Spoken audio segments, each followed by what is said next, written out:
What's going on, guys? All right, so I went over to the Goodwill, got a file cabinet, got some other stuff. Um, Found one of these old cameras that are making a revival. Apparently, all the Gen Z people, probably girls and stuff, are buying these things up because they like they're bored with their iPhones and their S24s and whatever, and they're just too easy to take pictures. So they're actually really getting into these older cameras, and apparently it's pretty big all over TikTok and things like that. Millions of views, and they have seen such an increase in sales of cameras that I guess for the first time since 2010, sales are actually up on digital cameras. Can you believe that? The first time since 2010, sales are up. They have been declining since 2010 because everybody just uses a phone. I've kind of been bucking the trend for quite a while.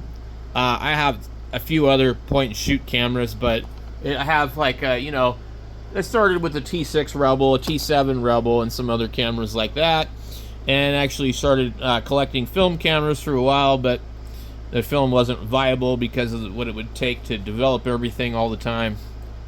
But apparently, the Gen Zers are into these, and my hat is off to them. We got to remember, though, they make up a huge part of our population. And although, I think a lot of the current generation or the people that I see in public here and there are pretty wacky. But, anytime that they do something positive, I really want to commend them. And honestly, I think we need to move away from the centralized phone that does everything for you. It's kind of like a ham radio, like a one that does HF and UHF and VHF. Well, it does it all, but it does it at a cost, and it doesn't do it all really good. I have a prime example of a couple of radios that would be like that, like the 991A, the 857D, all those radios. They're okay. 706 Mark II-G, it's at a compromise of the receiver usually. I have a 756 Pro and a 746 Pro right over here. The 746 Pro does 100 watts on 2 meters and covers HF. And it's from the same time period as the 756 Pro, but it doesn't even come close to sounding as good on transmit as the 756 Pro. So, and having a phone that does all this different stuff, well, if you have a dedicated camera and you can attach different lenses to it and do all kinds of other stuff, that's really pretty good. Your phone can only do so much, and the technology that they have is absolutely amazing. I love my Samsung S23, but there's certain times, like they just updated the camera software, and all of a sudden I can't take pictures of the lightning, and it really pisses me off. So when I go to my regular camera, I know exactly how it's going to operate. It's not going to change. There's not going to be some update. I have to knowingly want to flash some goofy firmware to it, But also, if you want to control other things or get into astrophotography, there's things you can do with cameras like that. But even the S23 is able to take some pretty amazing astrophotography pictures. But that's not what the video is really about. I just kind of wanted to cover some of those things. So we could probably pull it up on the internet here, but one of the big things is that people are obsessed with the megapixel count. And even the S23 really only takes pictures at 12 megapixels most of the time. Now, the size of the pixels depends, and that's been a marketing hype, for quite some time. Double pixels, normal pixels, whatever. They started doing that quite a long time ago. I don't know what the size of the pixels are on anything, really, without, digging around, and you could end up getting bad information either way. But the equivalent of 4K, like a 4K TV, is about 8.2, 8.3, 8.4 megapixels, somewhere around there. And 1080p is probably about 2 or 3 megapixels. So why would you need a camera with 24, 28, 50? I mean, we've seen phones that had like 85 megapixel sensors on them or something stupid. So, as far as I understand, and I could be wrong, but that huge amount of megapixels will allow you to do some serious cropping without losing quality. So, a 4K shooting picture, you're not going to be able to crop too much unless you want to stay at 4K. Or don't want to. But, what I found is, especially picking up an older Canon 30D that shoots 8.2, is it's really good. And I don't generally crop my pictures too much, so it's not a big deal. And I've got a 24 megapixel camera. I really don't think, that camera shoots as good as the other one because it's a cheaper one. So that's the other thing. Like, the megapixel counts don't always mean anything if the camera software is junk, if the sensor is junk, if there's just something about it, or you're not taking the pictures right. But anyway, we're gonna see if this dirty, nasty thing works. And what's cool about these is they take. If I can get it open. Wow. Okay, I had it open earlier. Now it doesn't want to work. Interesting. They take AA batteries, so that's a lifesaver. No stupid lithium-ion batteries to have to replace. And then hopefully no weird adapter. It says SD, so I think it's just a regular card. A lot of these older ones, you're not going to be able to get them to work without a card in there. But we'll just see. What I love about Goodwill is a lot of times they put stickers on stuff in places where it stops you from being able to test something. Looks like it doesn't work. I am absolutely shocked. And I can't get it to turn on. So we'll have to figure out what the reason is for that.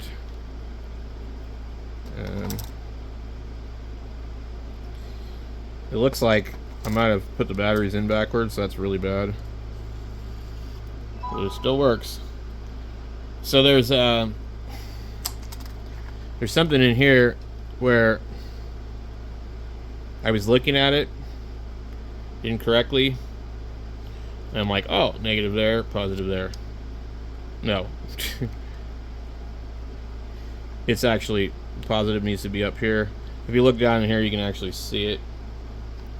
So, I'm lucky I didn't cook the damn thing, because I actually just put them in backwards.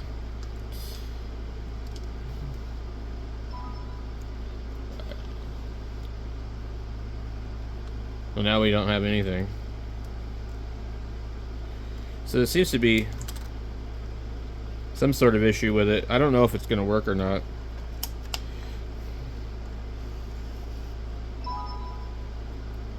Okay. So it's working right now. We really got to clean this thing. Oh boy. So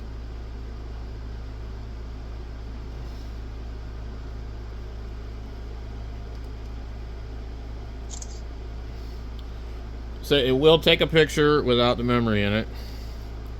I get the zoom.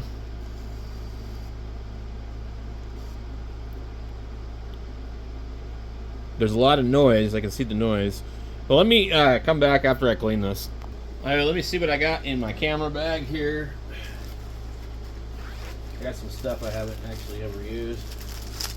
Vivitar, lens cleaner, cloth, some Q-tips.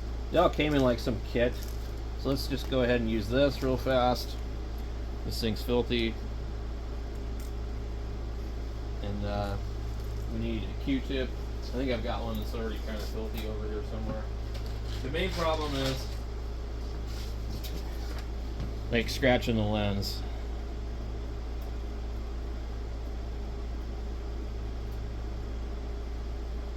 This camera has been absolutely hammered on.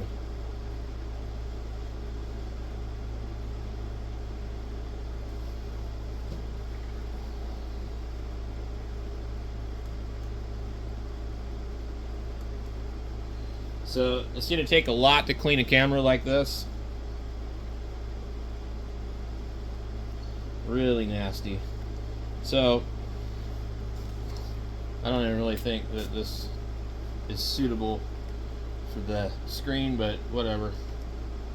I've got rubbing alcohol somewhere, but I'm kind of leery at cleaning cameras and things like that with rubbing alcohol, because especially one that's had high use like this, sometimes the lettering and stuff will rub off of the camera, and we don't want that. So I'm just going to use some toilet paper that I got laying around here, because I don't want all this dirt on my other stuff.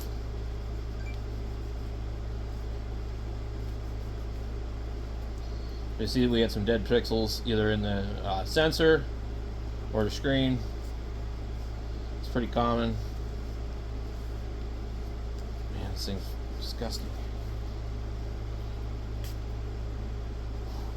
And then the other thing is, like, I need to remove the label carefully, because what happens is with them, they put the label on here. You can't really test the camera with the label on there, you know, real easily. But if you remove the label and they find out you've removed the label and there's something wrong with the camera, they're not going to let you bring it back. So not a lot of money to lose here, but just, you know, I don't need broken cameras that, you know, it all adds up after a while, because I go in there and I buy a lot of stuff from them. I'm constantly buying stuff there. So I'll probably on average spend $5, maybe more a day there.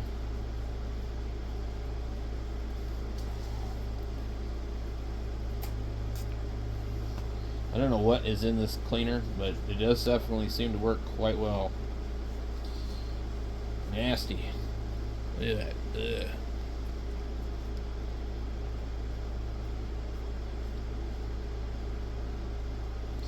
It's amazing how bad people treat things. It's like, good Lord. So, what's our sensor look like now?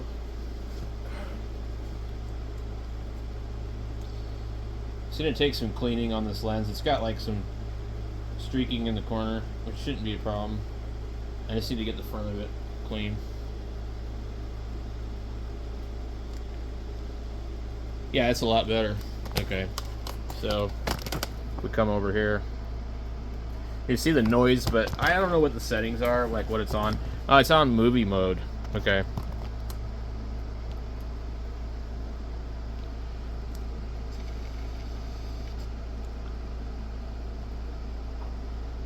So it's actually on movie mode. We would probably put it on auto. See how it does. I'm trying to get it to like focus. Boy, that's pretty bad.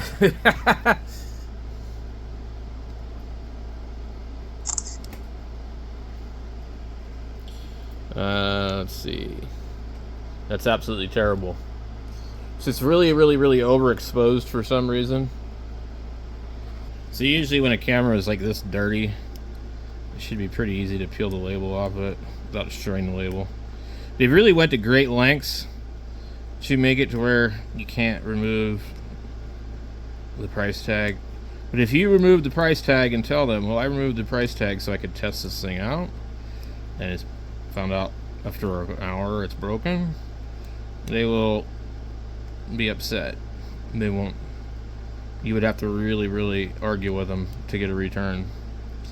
So what I've learned is just carefully remove it, set it aside, test it out.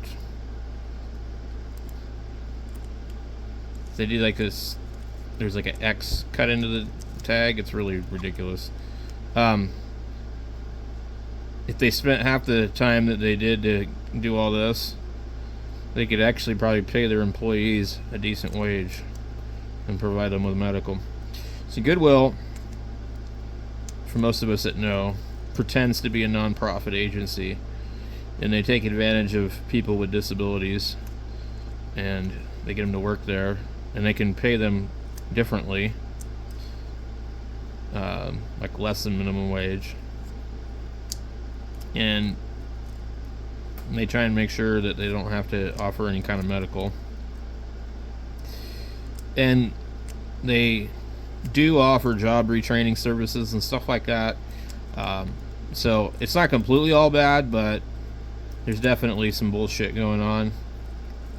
And it's purely a profit. I mean, when you have CEOs of the company making millions of dollars a year, that's hard to believe that that could be a non-profit organization. Well, obviously the people that are working for them high up aren't non-profit. So they're all about the profit, and they get everything donated for free, and they have to throw out a lot of stuff because people think that Goodwill is the dump. And they have to pay employees to work there. But imagine them compared to like a consignment thrift store who has to pay for most of their stuff, you know. They're making a whole lot more money. So this will definitely take crappy film looking pictures, that is for sure. I don't know what the settings are going to be in here. We have I don't know how to get it back out of this mode here. It's on the oh, that's a print button. So we need a timer and a microphone. So what I'll try and do, if I can, it's not responding. So I think actually it might actually be broken. We've noticed some strange behavior. Okay. All right. So I don't know what E is. Okay. E. Image adjust off. Normal. Okay, well, let's see. We've got black and white. Let's see what that does. Let's take a picture of this radio down here. Memory is full. Let me grab a card and I'll be right back. So while I was searching around, I wanted to show you guys one of my favorite Canons for point and shoot. 12 megapixel. Double A's. Very similar setup. But a lot more advanced than this thing. I don't know what year this is, but I just like it just to screw around with. I don't ever take it, you know, like to go take pictures of anything at, you know, like if I go to the Grand Canyon or something. Somewhere in here I have a really, really small full-size SD card. Yeah, 128. Pretty nuts. Because I'm like, well, I've got this 8 gigabyte here, and I'm not sure if there's photos on it. So I notice every once in a while this thing just doesn't turn on. It like makes a noise like it's turning on. We can see the battery icon right there. Interesting. I don't remember seeing that before. So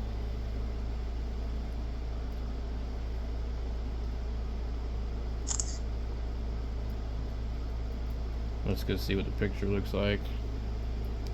Now, that might look okay. You know, honestly, it might look okay.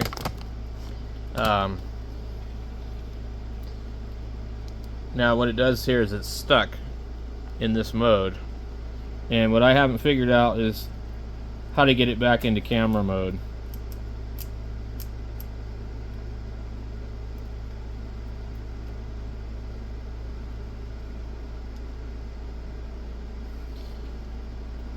I almost wonder why it doesn't do that. Like nothing actually responds, and it's like the thing is froze up. So There's certainly something wrong with it. So we turn it off.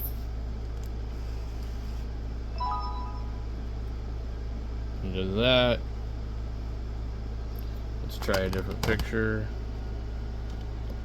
Let's see what we can get.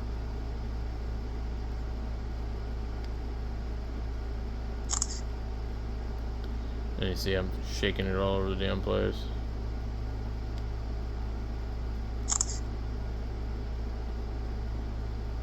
It doesn't really have a very good preview. Let me see if I can get into the menu.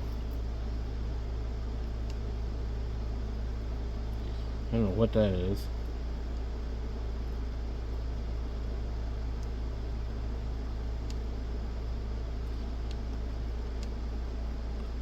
Interesting.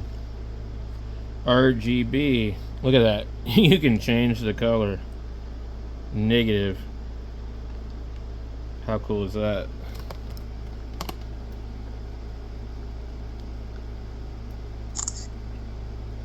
Wow, I like it. That's pretty neat.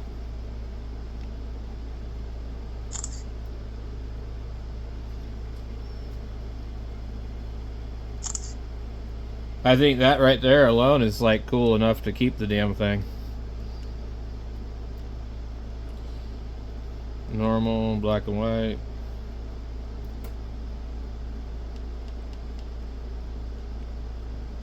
Okay, so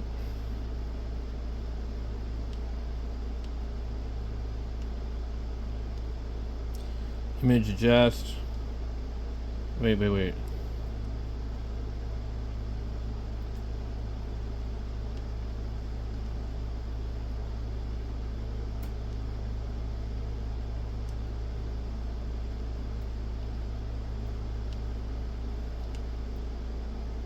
Saturation. Interesting. All right. We have what they call fun. Interesting.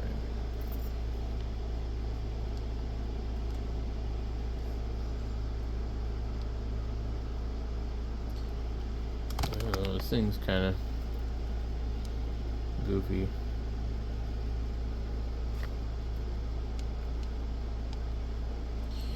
Okay, color, image adjust, fun.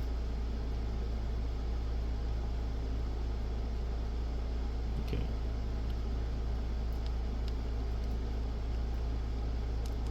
All right. So E is exit. Interesting. There's our menu. Because it says menu okay right there. Okay, so recording, speaker, tools, file,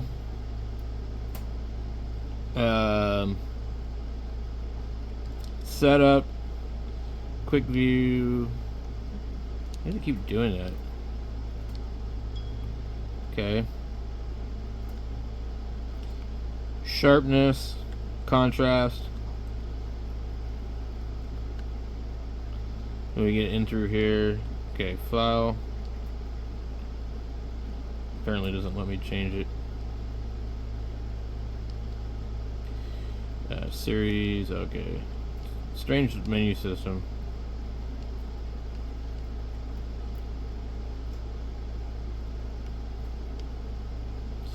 Okay. I want longer than 0.5 seconds. Okay. Power off.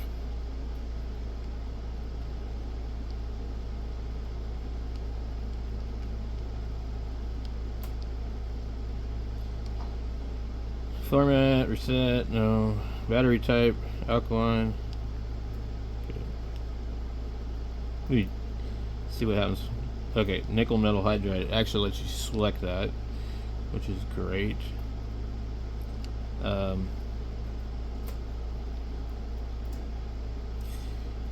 I'm not sure there's anything else we really want to change.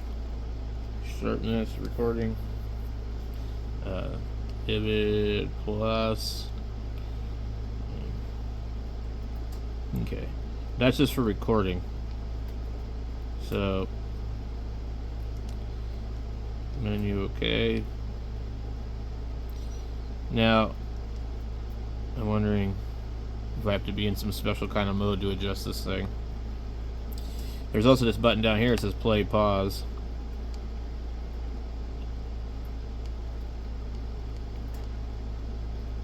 So I'm not really sure how to get into the secondary functions.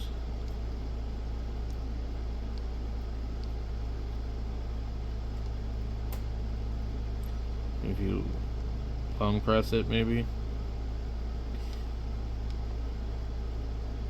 Oh, it's got a voice recorder on it. I've read that in the manual. You can like record something or whatever. I'm not really sure. Okay, we have we need to bump it up. We'll bump it up 6 megapixel. Okay. And quality super fine. Okay. Metering, drive, ISO. If you can adjust some stuff, this might actually, depending on how much stuff you can adjust on here, some of these are kind of cool if you can figure out a way to set them up with an accelerometer and have it take pictures over and over. It can be good for capturing lightning.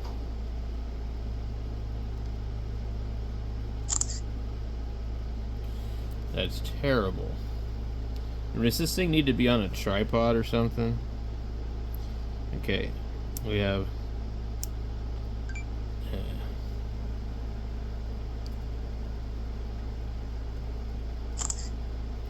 we'll try that since I know my hand is shaking. Boy. It definitely came out better doing that. Alright. Let's see what we get here.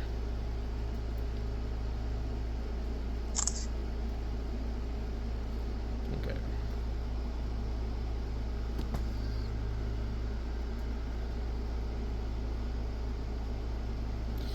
So, yeah, it's kind of one of those cameras that, like, everything will probably look like film.